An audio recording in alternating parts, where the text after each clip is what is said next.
बीना और चंदर आजादपुर मंडी में साफ सफाई और मेहनत मजदूरी करके अपना पेट पालते थे। शादी के तकरीबन 2 साल बाद बीना गर्भवती हुई। दोनों ही पति पत्नी इस बात से बहुत खुश थे और बेसब्री से नए मेहमान के आने का इंतजार कर रहे थे, लेकिन होनी को शायद कुछ और मंजूर था। एक शाम जब दोनों काम से घर लौट रहे थे तो रास्ते में रेल पटरी क्रॉस करते वक्त चंदर का पैर पटरी में फंस गया। अरे अरे ये मेरा पैर, अरे ये क्या हो गया जी? जल्दी जल्दी पैर निकालने की कोशिश कीजिए। कोशिश तो कर रहा हूँ बीना, लेकिन ये निकल ही नहीं रहा। बीना भी उसकी मदद करने की कोशिश करती है, लेकिन उसका पैर बाहर नहीं निकल पाता। तभी उन्हें ट्रेन की आवाज आती है। जल्दी कीजिए जी, ट्रेन आ रही है। बीना, मुझे लगता है कि मेरा जाने का वक्त आ गया। तुम जाओ यहाँ से और अपना और मेरे बच्चे का ध्यान रखना। मुझे भागे को अपने बच्चे का मुंह देखे बिना ही इस दुनिया से जाना होगा। नहीं, ऐसा मत कहिए जी, मैं आपके बिना कैसे रह पाऊंगी। मैं भी आपके साथ इसी पटरी पर अपनी जान दे दूंगी। नहीं, हमारे बच्चे के लिए तुम्हें जीना होगा बीना। अब जाओ यहाँ से, तुम्हें हमारे होने वाले बच्चे की कसम। जैसे ही बीना पटरी से दूर जाती है तभी ट्रेन आकर विनोद को पल भर में ही काट देती है। बीना की आंखों के सामने उसके पति की मौत हो जाती है। एक ही पल में उसकी हंसती खेलती दुनिया उजड़ जाती है और वो एक विधवा बन जाती है। चंदर के जाने के बाद बीना बिल्कुल अकेली हो चुकी थी। अब वो अकेले ही मंडी जाती और मेहनत मजदूरी करती और उससे जो कमाई होती उससे अपना पेट भरने लगती है। एक दिन बीना घनश्याम को कुछ प्याज फेंकते हुए देख रही थी। अरे घनश्याम भैया, ये आप क्या कर रहे हैं? कुछ नहीं बहन, जो प्याज खराब हो गए हैं उन्हें अलग करके फेंक रहा हूँ। भैया, अगर आपको कोई प्रॉब्लम ना हो तो जो प्याज आप फेंक रहे हो वो आप मुझे दे दो, वो मुझ गरीब के काम आ जाएंगे। लेकिन बीना बहन, इन आधे सड़े गले प्याजों का आखिर तुम क्या करोगी? वो मैं आपको बाद में बताऊंगी। फिलहाल आप ये खराब प्याज मुझे दे दीजिए। ठीक है बहन, ले जाओ। वैसे भी ये मेरे किसी काम के नहीं। इसके बाद बीना उन खराब प्याजों को एक थैले में भर लेती है और शाम को अपने साथ घर ले आती है और उसमें से थोड़े ठीक प्याजों को अलग करके रख लेती है और जिनकी हालत ज्यादा ही खराब थी उन्हें अपने घर के बाहर बनी क्यारी में बो देती है। अगले दिन सुबह काम पर जाने से पहले बीना साफ छाटे हुए प्याजों को काटकर आटे में मिलाती है और साथ ही नमक, हरी मिर्च और अजवाइन डालकर उस आटे को गूंथ लेती है। खुद नाश्ता करके वो कुछ पराठे घनश्याम के लिए भी पैक करके ले जाती है। ये लो घनश्याम भैया, आपसे जो कल प्याज लेकर गई थी उनसे मैंने प्याज के पराठे बनाए हैं, जरा आप भी चख कर देखो। रोज दाल चावल खाकर आप बोर हो गए होंगे ना? बीना बहन, हम गरीबों के नसीब में तो दाल चावल और सूखी रोटी ही होती है, भला उससे भी क्या नाराज होना। अच्छा लाओ, तुम इतने प्यार से प्याज के पराठे बनाकर लाई हो तो खाकर देखता हूँ। घनश्याम को बीना के हाथ के बने प्याज के पराठे बहुत पसंद आते हैं। ऐसे ही कुछ समय बीत जाता है। बीना को अब 7वां महीना लग गया था, जिस वजह से वो मजदूरी नहीं कर पा रही थी, जिस वजह से उसके घर खाने पीने की तंगी हो गई थी। ऐसे ही एक रोज जब वो खाना बनाने जाती है तो देखती है कि राशन के सभी डिब्बे खाली हैं। हे भगवान, एक बार को मैं तो भूखी रह लूंगी, लेकिन मेरे अंदर पल रही ये नन्ही जान कैसे भूखी रहेगी? इस हालत में तो कोई मुझे काम भी नहीं दे रहा, अब क्या करूं? हाँ, याद आया, अपनी जमीन में थोड़े प्याज उगाए थे ना, क्यों ना उनको निकाल लूं, वो अब पूरी तरह पक गए होंगे। बीना उन प्याजों को निकालती है और पड़ोस से थोड़ा आटा उधार मांग कर ले आती है। उसके बाद स्वादिष्ट प्याज के पराठे बनाती है। उसके पराठों की खुशबू को सूंघते हुए उसकी पड़ोसन आरती वहाँ पहुँच जाती है। अरे वाह बीना, तेरे घर से तो बड़ी ही अच्छी खुशबू आ रही है। आखिर क्या बनाया है तूने? कुछ नहीं बहन, ये प्याज के पराठे बनाए हैं। लो, तुम भी खाकर बताओ कैसे बने हैं। वाह वाह वाह, क्या स्वाद है बीना तेरे हाथों में। अरे इतने अच्छे पराठे तो ढाबे वाला भी नहीं बना पाता। मैं तो कहती हूँ तू प्याज के पराठे का एक ठेला लगाकर बेच और पैसे कमा। जब ऊपर वाले ने तुझे इस हुनर से नवाजा है कि तू इतना अच्छा खाना बना लेती है तो इसका फायदा उठा। उसकी बात बीना को सही लगी और वो मदद के लिए घनश्याम के पास जाती है। घनश्याम के पास एक पुराना ठेला था जिस पर वो गलियों में जाकर प्याज बेचता था, लेकिन जब उसने मंडी में खुद की दुकान ले ली तब से वो ठेला बेकार ही खड़ा रहता था। घनश्याम वो ठेला बीना को देने के लिए तैयार हो जाता है। घनश्याम शाम को अपना पुराना ठेला लेकर बीना के घर पहुंचता है। ये लो बीना बहन, इसकी मरम्मत मैंने करवा दी है, अब तुम इसका इस्तेमाल कर सकती हो। आपका बहुत बहुत शुक्रिया घनश्याम भैया, आपका ये एहसान मैं कभी नहीं भूलूंगी।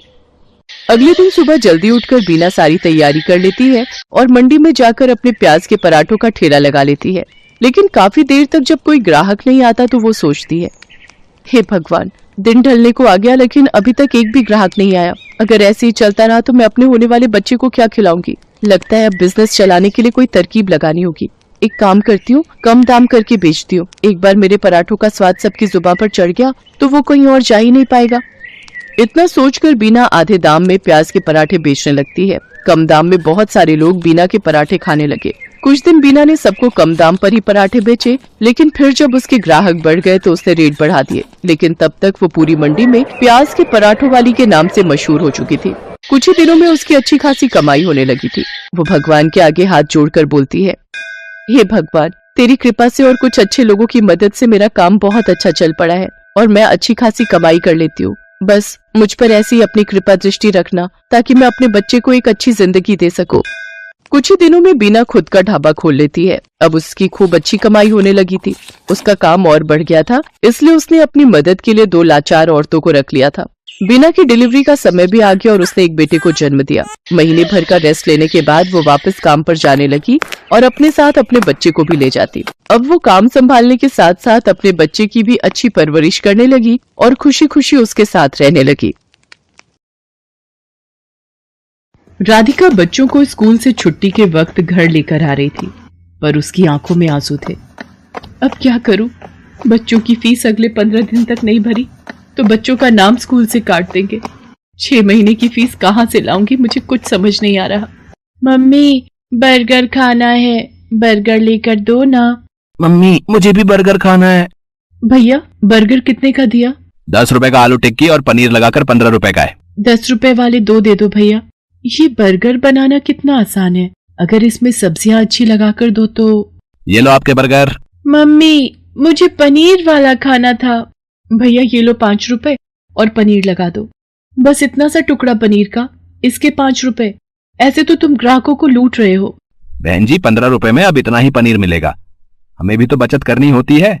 अगर एक ही बर्गर पर ढेर पनीर लगा दिया तो फिर हमने दुकान चला ली, और इतना ही कम लग रहा है तो खुद घर पर क्यों नहीं बना लेते बर्गर। बर्गर वाले की ये बात राधिका के मन में घर कर गई और उसके मन में विचार आया, अगर मैं बर्गर का काम खोल लूं तो मेरे पास भी इतने पैसे हो जाएंगे कि मैं भी घर के खर्चों में हरीश की मदद कर सकूंगी। और फिर बर्गर बनाना तो बहुत ही आसान है। घर जाकर माजी और हरीश से इस बारे में बात करती हूँ। राधिका हरीश और सास से बर्गर का ठेला लगाने की बात करती है। लो, कर लो बात राधिका बहू, अब तुम भी बच्चों सी बात कर रही हो। पता है हम औरतों का घर से बाहर निकलकर काम करना कितना मुश्किल है। हम औरतें घर के चूल्हा चौका ही निपटा लें, वही गनीमत है। पर माँ जी, आजकल बर्गर का काम बहुत चल रहा है। अगर मैं ये कर लूं तो इससे हरीश को भी पैसों में मदद मिलेगी। मुझे 15 दिन तक बच्चों की 6 महीने की फीस जमा करनी है। हरीश की सैलरी घर के किराए और खर्च में लग जाती है। दोनों मिलकर काम करेंगे तो घर खर्च में आसानी होगी। माँ, राधिका का मन है तो मुझे लगता है हमें राधिका को काम करने से नहीं रोकना चाहिए। अब तू भी इसका साथ दे रहा है? फालतू के पैसे खराब करेगी और हाथ कुछ नहीं आएगा, देख लेना। हरीश राधिका को 2000 रुपए देता है, पर उतने में तो बस थोड़ा ही सामान आ पाता है। राधिका परेशान हो जाती है। हरीश ने जो 2000 रुपए दिए थे वो तो कम पड़ गए। अभी तो ठेले वाले को एक दिन के 200 रुपए और गैस सिलेंडर आएगा 500 का। अभी और खर्चा करना बाकी है। मुझे कुछ काम उधार उठाकर करना होगा। बर्गर का ठेला लगाने के लिए राधिका को उधार में सामान लेना पड़ा। राधिका ने बर्गर का ठेला लगाना शुरू कर दिया, पर अभी नया नया काम था तो ग्राहक कम आ रहे थे। राधिका शाम के वक्त बर्गर का ठेला लगाती थी, पर जैसा उसने सोचा था वैसा बिल्कुल भी नहीं हुआ। मैंने सोचा था बर्गर बिक जाएंगे तो मेरी थोड़ी कमाई हो जाएगी, पर यहाँ पर तो एक भी बर्गर नहीं बिका। पता नहीं मेरी कमाई कैसे होगी। अगर कुछ दिन तक ऐसे ही चला तो माँ जी और हरीश मुझे इस काम के लिए मना कर देंगे। बहुत हिम्मत करके मैंने ये काम शुरू किया था। राधिका अभी ये सोच ही रही थी, तभी वहां एक गरीब औरत अपने 2 बच्चों के साथ आती है। दीदी, बहुत भूख लगी है, मेरे बच्चे 2 दिन से भूखे हैं। अरे, तुमने 2 दिन से कुछ नहीं खाया? रुको, मैं अभी तुम तीनों को एक एक बर्गर देती हूँ। शुक्रिया दीदी, आज तुमने हमारा पेट भरा है, और जो भूखों का पेट भरता है भगवान उसे कभी भूखा नहीं रहने देते। तुम्हें जब भी भूख लगे तुम मेरे ठेले पर बेझिझक आ जाया करो, और यहाँ पर तुम अपने बच्चों के साथ अपनी भूख मिटा सकती हो। वो गरीब औरत अपने बच्चों को लेकर खुशी खुशी वहां से चली जाती है। राधिका घर आ जाती है, पर उस दिन उसकी कमाई नहीं हुई थी।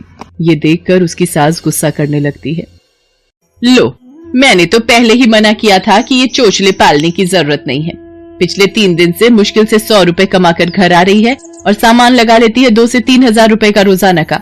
अब रोटी सब्जी तो बनेगी नहीं, हम सब ये बर्गर खाकर पेट भर लेते हैं। क्यों, अब तो तू खुश है ना अपना नुकसान करके? माँ जी, मैं कोशिश कर रही हूँ ना, और मुझे विश्वास है एक दिन मुझे अपने काम में सफलता जरूर मिलेगी। राधिका अगले दिन ठेले वाले से ठेला किराए पर लेने के लिए जाती है तो वो उसे मना कर देता है। देखो बहन जी, मैं पिछले 4 दिन से तुम्हें उधार पर ठेला दे रहा हूँ, है 200 रुपए रोज का किराया है, बस आज के लिए और उधार दे रहा हूँ। अगर तुमने कल सुबह तक मेरे ठेले के किराए के 1000 रुपए नहीं दिए तो मैं किराए पर तुम्हें ठेला नहीं दूंगा। अब क्या करूं? हरीश से मांगूंगी तो वो मुझे इस काम को बंद करने के लिए कह देंगे, और माँ जी तो पहले ही मेरे काम के खिलाफ हैं, पर मुझे अपने बच्चों के लिए पैसे जोड़ने हैं। हे भगवान, मेरी मदद करो। राधिका भगवान से प्रार्थना करती है कि उसके ठेले पर ग्राहक आ जाए। तभी नमस्ते जी, मैं पीछे वाली गली में बर्गर की एक दुकान चलाता हूँ। यहाँ से गुजरते हुए 2 दिन पहले मैंने आपको ये बर्गर का ठेला लगाते हुए देखा था। मुझे 15 दिन पहले एक अनाथ आश्रम के लिए बर्गर का ऑर्डर मिला था, पर 10 दिन पहले एक हादसे में मेरी सीधे हाथ की हड्डी टूट गई, जिसके कारण मैंने अभी बर्गर बनाने का काम रोका हुआ है। पर मैं ऑर्डर के पैसे ले चुका था, इसलिए मैं वहां मना भी नहीं कर सकता। अगर आप उस ऑर्डर के बर्गर बना सकें तो मेरी बहुत मदद हो जाएगी। मैं आपको इसके लिए अच्छे पैसे दूंगा। जी, मैं जरूर करूंगी। आप मुझे बता दीजिए कितने बर्गर बनाने हैं। शाम को 4 बजे ही वहां पहुंचना है। जिन्होंने मुझे ऑर्डर दिया है उनके बच्चे का जन्मदिन है, वो अनाथ आश्रम 4 बजे पहुंच जाएंगे। वैसे मैं आपके साथ अपने एक आदमी को काम पर लगा देता हूं जो आपकी इस काम में मदद करेगा। ये 5000 रुपए आप एडवांस रखो, बाकी के पैसे मैं आपको काम खत्म होने के बाद शाम को दे दूंगा, ठीक है? वो व्यक्ति मानो राधिका के लिए भगवान का रूप बनकर आया था। राधिका की सारी परेशानियां दूर हो जाती हैं। वो अपने उधार के पैसे भी चुका देती है और बच्चों के स्कूल की फीस भी जमा कर देती है। उस व्यक्ति को राधिका का काम इतना पसंद आता है कि वो राधिका के साथ पार्टनरशिप में काम करने लगता है। राधिका अब एक बर्गर की दुकान चलाती थी। राधिका की मेहनत और हिम्मत देखकर उसकी सास और हरीश बहुत खुश थे।